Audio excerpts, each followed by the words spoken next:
전 세계에 충격을 주고 있는 이 사건, 북한 인권 결의안이 통과된 데 이어서 바로 그날 알려진 사건이어서 더 충격을 주고 있습니다. 자세히 알아보겠습니다. 북한 출신이고요. NK인 지식인 연대 사무국장을 맡고 있는 박건아 국장이 모셨습니다. 어서 오십시오. 안녕하십니까.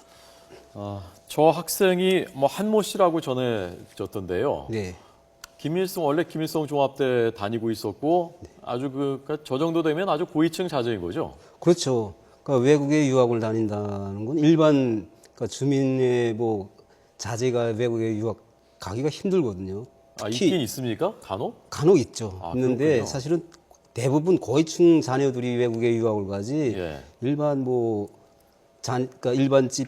일반 가정집 자녀가 가기는 힘듭니다. 북한에서. 어떤 경우는 갑니까? 그 아주 드문 경우. 이제 그런 경우는 이제 머리가 수재라든가 특히 이제 필요하다면 그런 사람들도 보냅니다. 그러니까 예컨대 그 과학자인데 정말 최고다 이 사람 성적이. 그러면 네. 이제 가기도 하는군요. 과학자뿐 아니라 이제 대학에서 대학 교수들이나 교원들도 이제 필요에 의해서 가는 경우가 있습니다, 가끔씩. 예. 근데 지금 가는 것을 보면 유럽보다는 중국 쪽으로 지금 많이 나가고 있거든요. 네. 지금 고위층이라는 게요. 네. 고위층 자제라는 게 어느 정도를 고위층이라고 얘기할 수 있는 겁니까? 아마 유학가. 도당 부자 비서 그 이상급. 도당 비서면 우리나라로 치면 어느 정도 직위가 어느 정도일까요? 글쎄요, 장관, 차관, 장차관급. 네, 그 정도는 될 거라고 생각됩니다. 그러니까 적어도 장차관급은 돼야 네. 유학을 보낼 수 있는 거군요. 네, 장차관급 자세들이 유학을 갈 수 있고 또 이제 아까도 좀 전에 이야기한 것처럼 이제 필요에 의해서 머리가 좋고 그런 국가가 필요한 사람들은 이제 예, 유학을 보내는 거죠. 그러면 과거에도 네. 저렇게 유학을 가 있다가 본인의 부친이나 이렇게 문제가 되면 숙청이 되거나 하면 이렇게 다 불러들이는 그런 사례들이 많았습니까? 제가 알기로는 92년도인가 이제 동구권이 붕괴되면서 예. 동구권에 나가 있던 유학생들이 소환된 걸 알고 있습니다. 그 이후에는 이렇게 중간에 유학 생활하던 과정에 이렇게 소환됐다는 소리는 들어보지 못했습니다. 예. 그러면 저 경우는 지금 장성택 숙청 그 이후에 그 연장선에 있는 겁니까? 아니면 또 다른 곳 세력들도 숙청을 하고 있는 것으로 보십니까? 아마 제가 생각하건대는 개인적으로 장성택 축구는 아니라고 생각됩니다. 하지만 10월 달에 이미 그 뉴스에도 나왔지만 네. 그 처용 사건이 있었습니다. 근데 그 처용 사건이 장성택 계열이 아니라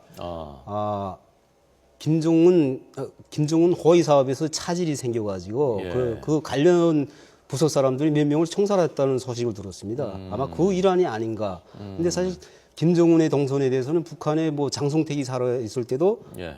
그 누구도 모릅니다. 이제 김정은의 이제 동선에 대해서 알 수 있는 사람은 서기실 사람들, 그다음에 허위 청구 행사과 사람들 외에는 모릅니다. 근데 이제 이번에 김정은이 건설 현장을 현지 시찰 나갔는데 그쪽에 기관총이 있었다 이런 뉴스도 나왔는데 그런 일 때문에 아마 그쪽 계열 사람들이 이제 처형당하고 그 집 자식이 이제 유학 나갔었는데 그 자식을 이제 아마 소환해서 처리하려고 하지 않았나 이런 생각이 듭니다. 그러니까 어쨌건 지금 정확히는 알 수가 없지만 북한에서 네. 그런 숙청 또는 처형은 꼭 장성택 계열만이 아니더라도 수시로 어떤 사안이 발생하면 늘 이루어지는 그런 일이군요. 그렇죠. 장성택 계열은 이미 1년이 지났으니까 예. 거의 숙청했다고 해도 과언이 아닐 겁니다. 예. 그러면 그 고위급 누군가가 숙청이 되면 장차관급 이상이 네. 그러면 그 유학생 자제 유학생을 불러들이는 것은 그건 좀 이례적인 일인 거죠. 아니죠. 무조건 부모가 이제 잘못되면 그 가족은 모두 다 이제 같이 한 구물망에다 이제 처리하는 거니까. 그럼 어떻게 됩니까? 만약에 저 사람이 송환됐다면요, 북한으로 끌려갔다면 아마 어떻게 정치범 됩니까? 수용소에 갔을 겁니다. 정치범 수용소에. 이미 전에도 그러한 사례가 많이 있습니다. 예. 제가 살던 곳에서 고위급은 아니었지만 그 집 사이가 이제 96년도인가 남한으로 탈북을 했습니다. 근데 그때 당시만 해도 탈북자가 많지 않았던 시절이라 이제 이슈화된 거죠. 근데 싸이가 도망침으로 해서 그러니까 장인은 지배인을 했어요. 지배인을 했고 그 집 자식들이 허위 천국에서 군복무를 했거든요. 근데 매부 얼굴도 보지 못한 매부 때문에 그 군복무하던 아들이 거의 전국에 제대돼서 와서 노동자로 이제 그러니까 배치를 받았어요. 네, 네. 예, 그런 사례가 있었는데 특히 하물며 고위급인 경우에 더하죠. 또 아들이고 직계고요. 그렇죠. 그러면 정치범 수용소 가면요. 네. 그러면 거기서 평생 사는 겁니까? 어떻게 되는 겁니까?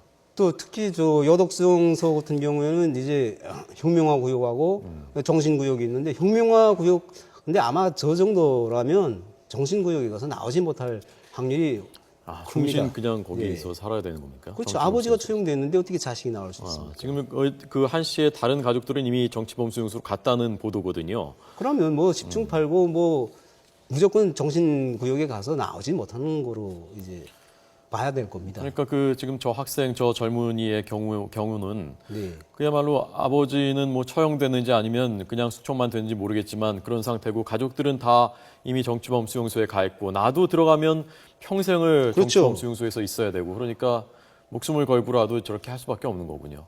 그렇죠. 북한에서 살아왔기 때문에 북한 체제를 너무 잘 알거든요. 그러니까 뭐 혜택을 받고 외국에 유학을 갔다고 해서 그 사람이 사실 행운이라기보다 어쨌든 이제 또 감시들 그만큼 많이 받고 예. 항상 불안한 상태입니다. 그런 상태에서 아버지가 처형됐고 자기를 잡으러 왔다. 이거는 뭐 자기가 죽어야 된다는 그 상황을 알았다는 거죠. 그렇기 때문에 뭐 사실 생사를 걸고 탈출을 했을 겁니다. 아마. 공항으로 가는 길에서 탈출한 것으로 전해지고 있는데 네. 그것도 참 쉽지는 않았을 텐데 그 요원들이 한두 명 뭐 옵니까? 보통 어떻게 되나요? 그렇죠. 저 단적인 실례로 러시아에 가서 이제 벌목하려고 한 노동자들이 있습니다. 예. 근데 그쪽에 가서 이제 뭐 소위 불법이라고 해가지고 북한으로 송환될 때 보면 그 사람들을 키부스를 합니다. 기부스를요? 킵스를 해가지고 다리를 움직이지 못하게 아. 해가지고 한자로 해가지고 한자인 것처럼 해가지고 송환을 하거든요. 예. 근데 이 경우, 그러니까 이 유학생인 경우 사례를 보면 그러니까 아마 급작스럽게 하다 보니까 그런 게 뭐 킵스할 수 있는 그런 시간적 여유가 안 됐던 것 같습니다. 아마 킵스를 안 한 상황이니까 아마 도망을 쳤지 킵스한 상황이라면 뭐 어림도 없죠. 예. 가자마자 그 요원들이 집에 들이닥치자마자 휴대폰하고 여권은 일단 압수를 했다는 거거든요. 네, 그러고서 네. 이제 끌고 가다가 거기서 탈출을 한 건데, 자 그럼 지금 이 학생이 네. 어딘가에서 정말 피가 마르고 있지 않겠습니까? 지금 파리 어딘가에서 멀리는 못 갔을 것 같고요. 그렇죠. 근데 아마 이게 이렇게 뉴스가 나오고 하면 아마 예. 프랑스 당국이 가만히 있을까요? 아마 보호를 해주겠죠. 보호를요. 어디 있는지 근데 프랑스 당국이 아직은 모른다고 하니까. 네, 아마 그 유학생 자체는 아마 피가 마를 겁니다, 아마. 지금 제일 안전한 방법은 어떤 겁니까? 그 유학생이 선택할 수 있는 길은요. 그러니까 제 생각에는, 네. 그러니까 그 친구가 어떻게 생각할지 모르겠지만, 네. 유학 뉴스에 나왔으면 네. 인권 문제를 가지고 지금 뭐 유엔에서도 북한을 압박하고 있는 상황에서 이건 네. 진짜 인권 침해가 아닙니까? 이 상황에서 이걸, 그러니까 프랑스 경찰이든가 이런 쪽에서 해가지고 예. 뭐 그걸 더 이슈화 시킨다면 감히 북한이 공개적으로 그 학생을 잡으려고 뭐 하진 못할 거라 이거죠. 예. 어쨌건 아마 이슈화 시키는 게 더 낫지 않을까 이런 생각이 듭니다. 예. 국립 파리 라빌레트 건축학교에 재학하고 있었다고 하는데요. 저 학교하고 또 다른 학교하고 해서 10명 학생들이 북한 학생들이 유학을 하고 있었고 네. 그러다가 이 문제가 지금 불거지고 나니까 그다음부터 북한 학생들이 다 안 보인다고 합니다. 네. 예, 저 학생은 지금 행방을 모르는 거고요. 네. 저 학교 혹시 들어보셨습니까? 파리로 많이 가나요, 저렇게? 뭐 아마 고위층 중에서도 이제 좀 선발된 사람들이 갈 겁니다. 뭐 많이 가진 않습니다. 예. 특히 뭐 지금에 와서는 뭐 영국에도 가고 프랑스도 가고 근데 고위층 자제들이 가는 쪽이 저 스위스 쪽에 스위스를 많이 가는 스위스 쪽에 많이 가는 걸로 알고 있지. 아. 프랑스나 이런 쪽은 아마 그렇게 많이 가는 것 같지는 않습니다. 김정초도 스위스에서 예. 유학하지 않았습니까? 그렇죠. 그러니까 최고위층들이 주로 스위스를 많이 가는 네. 모양이죠. 네. 그 파리는 그 김정남도 저기에 많이 나타나고요. 파리에 그 전에 김한솔, 예. 김한솔도 있고, 네. 고영희도 파리에 자주 갔었던 거죠. 그렇죠. 파리를 왜 이렇게 북한 최고 권력층 또는 권력층들이 이렇게 파리를 선호하는 이유는 뭔가요?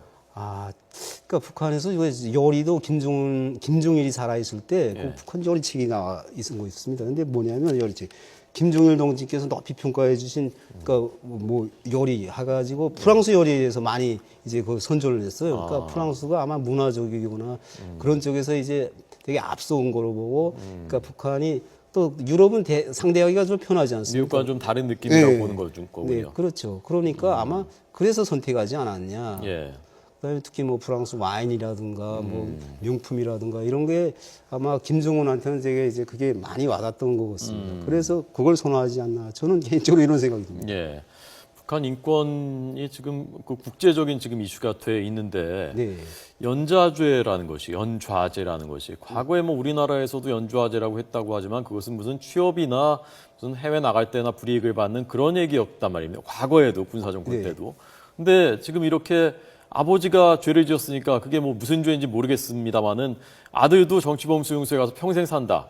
이게 무슨 법조항에 이렇게 돼 있습니까? 북한에? 법정에는 없죠. 그런 법정이 없지만 어쨌든 그러니까 뭐 북한의 최고 뭐 그러니까 헌법이 사실 그 국가에서 최고의 법인데 그 법보다도 예. 김정은의 말씀이라든 그 말씀이면 다 되는 거죠. 근데 사실 그거보다도 또 10대 원칙이라는 게 있습니다. 예. 북한에서 뭐 형법 그러니까 범죄를 저질렀을 때 그 사람을 법적인 그 절차를 따라서 그 재형 법정주의에 의해서 이제 그 사람을 처리하는 게 아니라 그 사람의 언어, 그러니까 말, 그러니까 당 정책에 반대했다든가 뭐 김정은 나쁘다 이런 그 말 때문에 이제 잡아간다 이거죠. 근데 이게 법정에는 뭐 말을 잘못해서 잡아간다 이런 조항이 없습니다. 그렇지만 그 10대 원칙을 들이대고 볼 때는 반동이라 이거죠. 예. 예, 그래서 이제 잡아갑니다. 예. 정치범 수용소 아까 말씀하신 거기에 가면요. 평생 살 가능성이 크다고 하셨는데 거기선 어떤 생활하는 겁니까? 그냥 강제 노역을 하는 겁니까?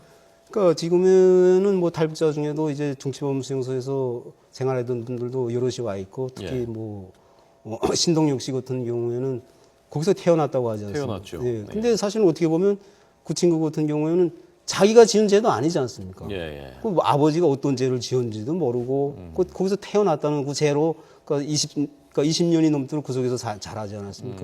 그러니까 이게 뭐 말할 수 없는 뭐 그러니까 자기가 안 지어 그러니까 죄도 안 짓고 이유도 용문도 모른 채 이제 그런 고통을 당해야 한다는 거죠. 예. 알겠습니다. 우리 정부가 좀 도와줘야 된다고 보십니까? 어떻습니까? 저 학생. 도와줘야죠. 우리 헌법에도 뭐 대한민국 국민으로 되어 있지만 어쨌든 아. 그래도 외국에 나와 있지만 예. 저 학생은 분명히 도와줘야 됩니다. 예, 우리 국민으로 헌법에 돼 있으니까. 그렇죠. 알겠습니다. 박건아 NK 지식위원회 사무국장이었습니다. 고맙습니다.